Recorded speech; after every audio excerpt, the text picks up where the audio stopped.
All right, fantastic. The next section of this I'm super excited about. I'm actually going to go back and make sure that we're on target, we're on track for what is going to happen. So we've talked about in the previous recording, we talked about the 3Ds, the doubt, disbelief, the disconnection, the way that we can start to disassociate or distance ourselves from our actual intentions. We talked about that. We talked about some of the voices in our head, some of the ways that we make it much harder for us to have the desired reality that we want based on some of the old conditioning that's going to be stuck in our system. And so, because what stops us from doing anything, being anything, or having anything is a voice in our head, right? Is a way that we think the world is, how we have to be, and the conditions we have to meet in order to have the life that we're here to have. And when we can clarify what that is, when we can bring conscious awareness to it, when we can start to heal that, we can start to change our relationship to it and it takes up less space in our system. Okay. All right. Talked about creative flow in the last session, finding where you are in that cycle of creative flow. Where are you in that flow? If you haven't watched it, go back and watch it because it's very helpful for our brain, for our whole system to know where we're coming from, to know where we are, and to know where we're going. It helps us to understand what actions we can take in each section, some of the inner work that we can do in each section, all of those things. So, as much as I would love to like break down all four and like guide you through the process and like help you integrate some, like I can't do this all on. That's what my programs are for. But I want you to see that this creative flow and knowing where you are is really valuable, and helps you know where you need to put your focus. Because a lot of the times we're working 5 steps ahead and we're not solving the current problem of where we actually are. All right. So let's talk about sacred structure and what does it even mean. So I'm going to do what does it even mean first because it's important to cover this. And it's just a quick little bit here, but it's really important. What does it even mean? Okay. Remember I said that we're going to talk about language? Okay. A lot of times in your copy, it can happen that you're using words that that you might see on the internet or that are kind of in vogue or that are in the zeitgeist right now, and you're plopping in these words, and I'm going to show you some examples into your copy without taking the time to really clarify for yourself what those words even mean to you. And you've lost the valuable opportunity of really showcasing your particular worldview, the way that you look at the world. And that is one of the ways that people know that you are for them is because you take full ownership of the way you look at the world and the beliefs that you have, and you're confident in those. People really pick up on that. That's called energetic alignment. It's when you are honest with yourself and the energy that you have matches the energy that you believe is existing inside of you, and the truth and the way that you feel confident and the way that you really take ownership of your own language and communication. So, language carries energy. It absolutely does. It has a lineage of it holds place, it holds time, it holds systems, it holds story, it holds culture. Language is an energetic capacity to either connect people to you or to push people away. Okay. And we want to be building connection and nurturing relationships in an aligned slash honest way. Alignment to me means honesty. It means honesty. So your language is a unique blueprint of who you are, how you see the world, and it has immense power. I have to share this like quick story of my daughter in the back. We're sitting there and she made up this word. We're talking about, I don't know, we're talking about words or something. And she made up this word. And I said, "Oh, what's that word?" And she says, "Well, it's a real word." And it was like something totally made up. But she said, Mom, I've already said it out loud and that makes it real. I've said it out loud and that makes it real. And I thought, well, isn't that so true? So your language is an incredible energetic power within you. And you decide all of it. So let's take a look at these words. Just take a look at them. Excuse me. Let's take a little peek. Let's take a little look at them. Just notice what you notice. Notice what you notice. chances are you're working really hard in your brain to make connections, right? You're trying to find a theme. You're trying to find a common denominator of these. You're trying to understand what this list is about. Okay, so that's one thing that your brain is doing. The second thing your brain's probably doing is it's looking for words that it recognizes, is probably picking those up. And it's trying to file them, make sense of them, and organize them. You probably picked up on the word consistent, momentum, maybe algorithm, probably because those have extra special meaning to you, especially considering the general theme of what I'm sharing, which is around your vision and how to show up. So I share this because your brain's doing a lot of work to try and figure something out. Sometimes, not always, but sometimes, often, when we are using words like this in our copy that make sense to us, that are kind of like in the spiritual jargon, people see it like that. It doesn't have an actual meaning. It's very easy for us to beat ourselves up. So if we see something, we're like, I don't know what that is. I should know what it is. How come I don't know? There's an opportunity for people to beat themselves up, make themselves wrong because they don't really get what you're saying, but they want to get it. Should they get it? And they, in the end, they've created a distance between your work and themselves just by the language you use. All of these probably have some really special meaning to you. So these are all words that you'll see out in the coaching industry in one capacity or another.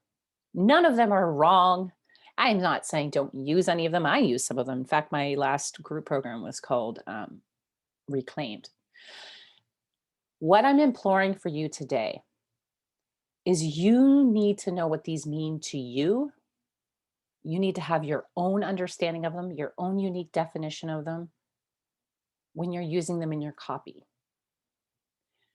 When you just take words and plop them in because they're kind of in vogue, it doesn't have the same energetic alignment as it could or would if you know what it means for you. So this is the offer, this is the invitation. So of course, everything and anything I say, take what resonates and just leave the rest. That's totally fine. But if you're going to be using words like this, and I invite you to, they're fabulous words. They've got a lot of power behind them. But really take a moment to understand what they actually mean for you. Live your best life, playing small. I see these ones often. What does that even mean? Live your best life. What does that mean? Playing small. What does playing small even mean? So for me, playing small is operating from a younger, wounded part of you. It's showing up in the world as if you're still 5 or 6, afraid of something. To me, that's what playing small is. That's one definition. Okay. So see what this means for you. If you want to take a screenshot of some of these words, that's fine too. So I implore you to kind of get a sense of what does it even mean for you. Okay. Because when you don't really have an embodiment around the words you're using, in other words, it has no context in your current life. It's not something that you practice every day. It's not part of your belief system. Then it makes no sense to really use it in your copy. Okay. Okay. A little pause there. Okay. So I hope that's clear. The main thing, I mean, I put at the bottom is to be honest and know your work. So this one's really important. Like I consider myself a professional at what I do. I take my role very seriously. I want to show up professionally to, always increasing my knowledge, increasing my capacity to serve. And that's really important. And because those are important, it's really important that I really know my work and I know what my skill sets are. I know how to deliver the program. I know how to organize my information in a way that's helpful. I know how to facilitate a circle. So that to me And again, take what you want, leave the rest. That to me is how I nurture confidence in myself. Like I believe in myself because I believe in me just in and of itself, period. But it also helps, it really helps to know that I know my work, to take the time to really get to know my practice and my program. So take that for what you will. Of course, like I'm always increasing capacity, I'm always increasing my skill sets. Like that's always going to be there. But I do feel it's very important to be in alignment with and honest about what your zone of genius is and like what you're really good at, and to take ownership of that. So that's kind of like a little side note. Okay, cool, cool. Let's move on to the next section, which is the sacred structure. So this is going to help you get ideas out of your head, organize them into a structure that's going to help you message and communicate, but also see how you put your work together in terms of the journey that you bring people through, the process that you bring people through in your work. And I know there's going to be a part of you that's like, my work doesn't work like that. I don't do any niching. I don't solve any particular problems. I don't fit into like a box. You can't structure. It's non-linear. It's intangible. The results depend on the person. Like everybody's different. So all of these are true. Okay. So all of that can be true. And one of the gaps that I find come up with clients is a lack of being able to describe and know innately the journey that you bring people on, like the steps that you bring people through, in what order and for what reason in that order, in order to have the experience that you're here to help them have, or the result that you're here to help them have. And this also goes back to like, what does it even mean, right? Like if one of your results is like, I help people live their best life, like that has no meaning to me. I don't know what that means. But if you know your journey around what you bring people through, there's a little bit more context. So all things have a sacred process, a way that they are done, from making a cup of coffee to having a baby to finding your soulmate. Like there is a process for everything. Like I had mentioned in the previous recording, there's a way things are done. So just like your vision that you have, there's a process to help you as the human, as the soul, as the spirit in there, as the emotional body, as the mind. There's a process, a way that things can be done to help you get visible, consistent, put yourself out there, have your vision out in the world. There's a process to help you with all of that. Okay. I'm going to show you an example of that in a moment. And there's a process that you bring people through. It is important that both of those are equally in place for you. So let's talk about your inner process. Okay. So let's talk about your inner process. Hold on a second here.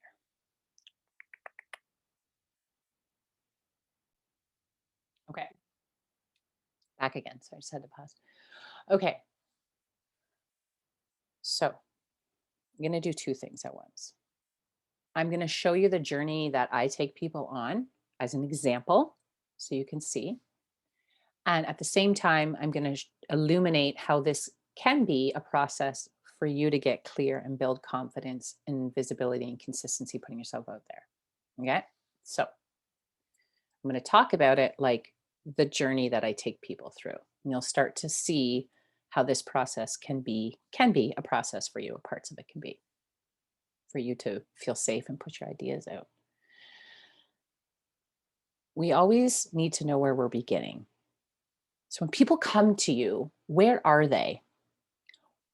What's going on for them? What's happening? What are some of the quote unquote problems that they're having? What are some of the solutions that they're seeking? What do they need help with?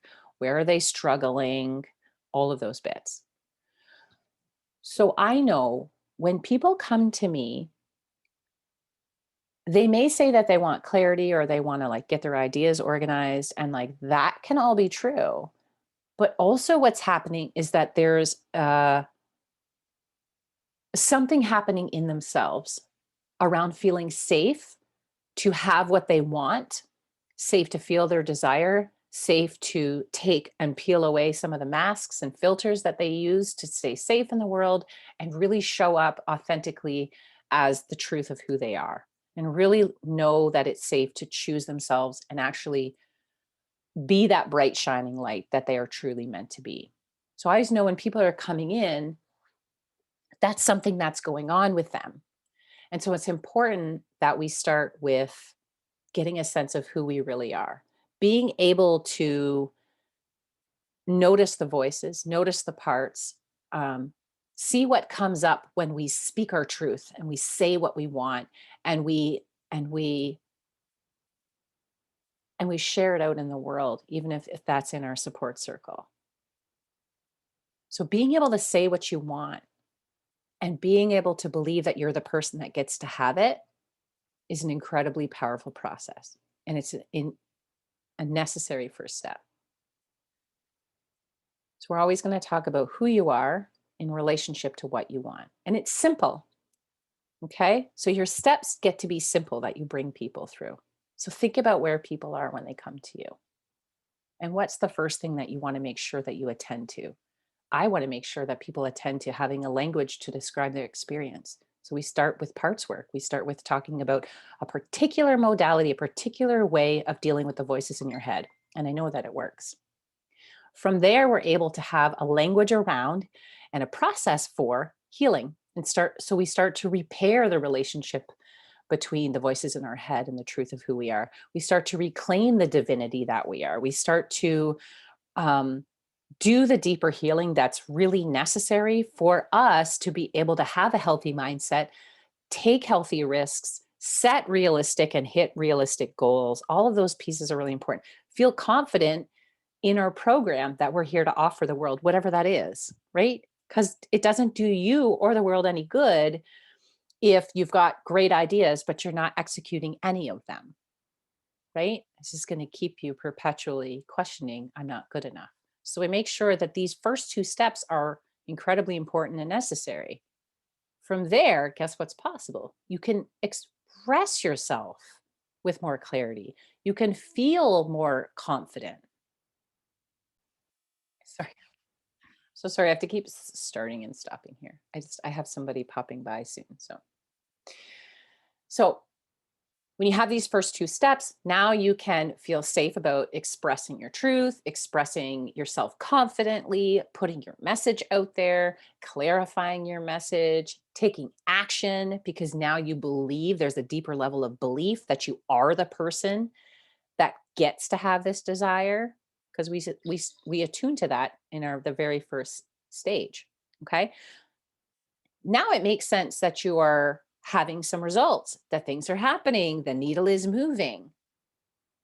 And now, what do we often do when things get really good? Like really good? We look around and go, what's going to go wrong? We wait for the other shoe to drop. We doubt if it could be really this good. We find a way to kind of poke holes in all the good things that are happening. It's a very natural thing. And we need to learn how to sustain the good, how to let it be good, and how to hold our vision. And because where are we going to doubt? We're going to doubt when there's a possibility of change, and we're going to doubt when things get really good. So that's why that last little portion is incredibly empowering and powerful. Because then, remember, I said everything's a cycle. When you can learn how to sustain and hold the good, the way things are moving, the way the needle's moving, the way your vision's working, the way you're showing up, the way that you're building momentum, now you're going to shift into a different level of identity. And that different level of identity is going to have a different level of desires. I'm going to start all over again. So there's a way things are done in the world. There's a process for everything. This particular process is something you can use to move your vision forward. So that's an offer to you, but it's also me illuminating this is the journey that I bring people on. And it's incredibly important and valuable that I know each quadrant in this wheel, because each quadrant, there's a number of tools and resources that I use for each one. There are teachings that fit into each one. And actually, the cool thing is, um, I can create my messaging around each of these sections. And this repair and reclaim, I took all of the work and all the tools and all the trainings and all the resources that I use in that repair and reclaim section, that second portion, and I created a whole 6-week program called Reclaimed. So I didn't have to reinvent the wheel. I didn't have to make new content or new teachings. I just took one section that I know is deeply valuable and I created a course out of it. So when you know your process and when you know your journey, it's much easier to communicate it. It's much easier to sell it. And in a good heart-centered way, and it's much easier to create content around it. It's also much easier to upgrade any of these teachings. I can go in and just say, there's a little something that I want to add to this. There's a little something I want to change here. So this is important. Another way to look at it when you're thinking about the journey that you bring people through, another way to look at it, okay, is where are your people right now? When they come in, where are they? Where are they in their life? Where are they in terms of who they think they are, the challenges they have, the desires that they have? Where are they currently? Okay, where are you going to begin your journey? And that's going to change. So I'll give you a quick example. Years ago, when I first started, it would make sense that people would start not being able to manage their mind at all. In other words, they had like no background knowledge or experience with meditation, by way of example. Now, in order to really get the value out of my work and really make the investment worth it for you, you have to have some level of mind management. You have to have some kind of mindset, knowledge, or tools or experience. It doesn't mean that you have to actually meditate or that you have to know everything about it, but there has to be a level of experience or familiarity with it. Okay. By way of example. So, where are your people when they come in? What do they already need to have in place for them to be able to safely and effectively start at your current starting point? What are the first things you do with people? And then equally important is where are you going with them? Where is that end to that particular cycle or journey that you bring people through? Okay? And this is the way to make it really easy. If you could make sure that they get this one result, this one thing in place after working with you, what would that be? Because that's actually the result that you're giving them. That's actually the skill that you're giving them. So, for example, the one thing that I absolutely, without question, want to make sure is in place at the end of our time is that you can handle the voices in your head, is that you have a process for handling that you are not overwhelmed by them, that they're not going to take you out, that they're not going to overwhelm your system in the way that they used to, is that you have a process for that. That's the number one thing I want you to get. Because when you get that, I know that everything else is infinitely easier. Everything else. So the last question is, how did you get them there? So if that's the end result, that I want people to be able to handle the voices in their head, how did I get them there? Well, I made sure that I gave them the language for it. I made sure that I gave them a practice using this particular process. I made sure that I showed them how to use it when it comes to putting your programs together. I made sure to show them how to use it when you're out there launching or doing a live, how to prep your system for visibility, how to make sure that you can be consistent while you still have the voices in your head. So I see where that end result is, and I make sure that it's in every little section of the journey. You have to know that end result that you're getting people. I'm not saying it's a clean, clear process. I'm not saying it's not going to take time. I'm not saying you're going to figure it out as you go. Like all of those things are true. And remember that that's going to give you this insane amount of clarity when you do find it, and you'll find it over and over and over again. So these are some examples on some answers. Okay. So, where are people when they come to me? They've got plans, desires, idea. They've got a vision. Okay, it's important that people are there. I'm not here to help you figure out what you need to figure out in terms of what you want. Okay, you have to have a sense of what that desire is. Okay, if you're like, I don't know, then that's not a good place to begin my process, because it doesn't make sense. Okay, so where are your people? Get specific about that. Where are you going? Where am I taking everyone? Well, some of the things like that we're going to have at the end, these end results, is you're going to be able to create your offers. You're going to be able to feel safe putting them out. You're going to be able to show up a little bit more consistently, or at least have a practice for consistency. You're going to be able to stay the course. In other words, you're not going to give up. But what's most important is that you can work with the voices in your head, so that you can follow through, you can know your process, you can be seen and trust yourself. So what is the most important thing that has to happen at the end? Because that is what, if we just break it down to like marketing language, that's what you're selling. You're selling them the result at the end, right? I'm selling you a process to manage your mind, because what stops us from doing anything is a story in our head. Okay. All right. And then how did you get there? That's the journey that you take people through. So, for example, that's this journey here. Okay. So, where you need to start and where you need to clarify is any of these three sections. Where are your people when they come to you? Where are you going to take them? What's really most important at the end of the day? Like, what's the big learning you want people to have? And then how did you get them there? So, this, in one sense, is kind of like why it feels so familiar and very easy for me to talk about and have lots of confidence around, is not just because I've done this on my own and launched and sold out multiple programs over the years, but it's because this is how you set up any kind of program that's going to give people an experience or a level of knowledge. This is very much no different than when I sit down as a kindergarten teacher and organize the way that I show up for my students. So you don't have to identify yourself as a teacher necessarily, but the reality is that you're here to provide a service. And it is of high importance, in my view, that you have knowledge about how you're going to guide people through that process. Like, how is it actually going to work? Okay. So I'm going to leave you with these. If you have questions around that, any aha moments, do let me know. If you have any other questions you want me to speak into, shoot me a DM and I'll make sure to do a live about it and tag you in it. Again, my main intention is that this is very helpful for you. Okay. So start to think about where some of your gaps are that you can help fill in. If you're not really clear on your offerings, start there. If you're not clear on actually what are some of the results that you're here to help people get, start there. Um, yeah. Okay. I'm going to leave these up. These are the graphics for some of the questions and prompts just to get you writing.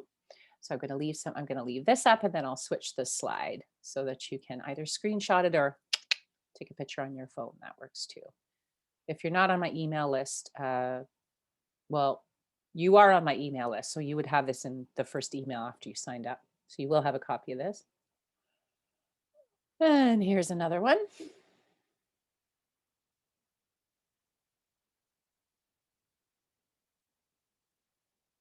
And here's another one. I do love writing these. And finally, here's another one. And I've got that person at my door, so give me a second here. Okay, last time I stop and start. So there's the last, I believe that's the last. Yeah, this is the last one here. So you can take a little screenshot of that if you would like.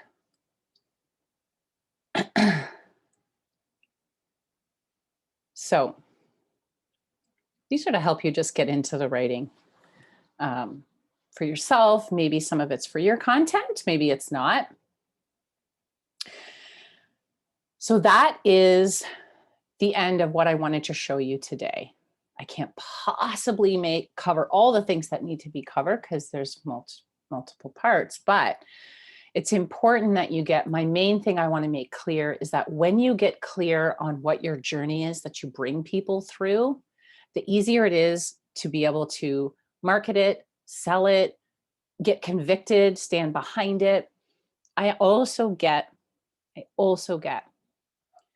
that looking at your work this way may bring up resistance. You may not see it this way. I honor that part. I respect it. I'm not trying to change your opinion or views, but I am saying that this is part of knowing your practice. It's part of really becoming the space holder and effective facilitator that you're here to be. Even if you're putting a podcast on, there is still a series of beliefs or worldviews that you're here to offer and share with the world, right? Or the value of certain things, like maybe perhaps the value of self awareness, or the value of doing the shadow work, or the value of nurturing your body through healthy food. There's still something that you want people to know. And when you're talking about a process, it's like there's things I want you to know that you may not know, but there's also things I want you to be doing or showing up for in order to have this result that you want to have. So people are coming to you or listening to you because there's some nugget of wisdom that you have to offer them. And when you can see what that looks like in a journey, it's much easier to stand behind it. Okay, that's it for now. Questions, comments, please don't hesitate to reach out. I'm here for you. If you have a question, I will make sure to either pop it in a little bit of content or pop it onto a live and answer you directly. Have a fabulous day, and I will see you soon.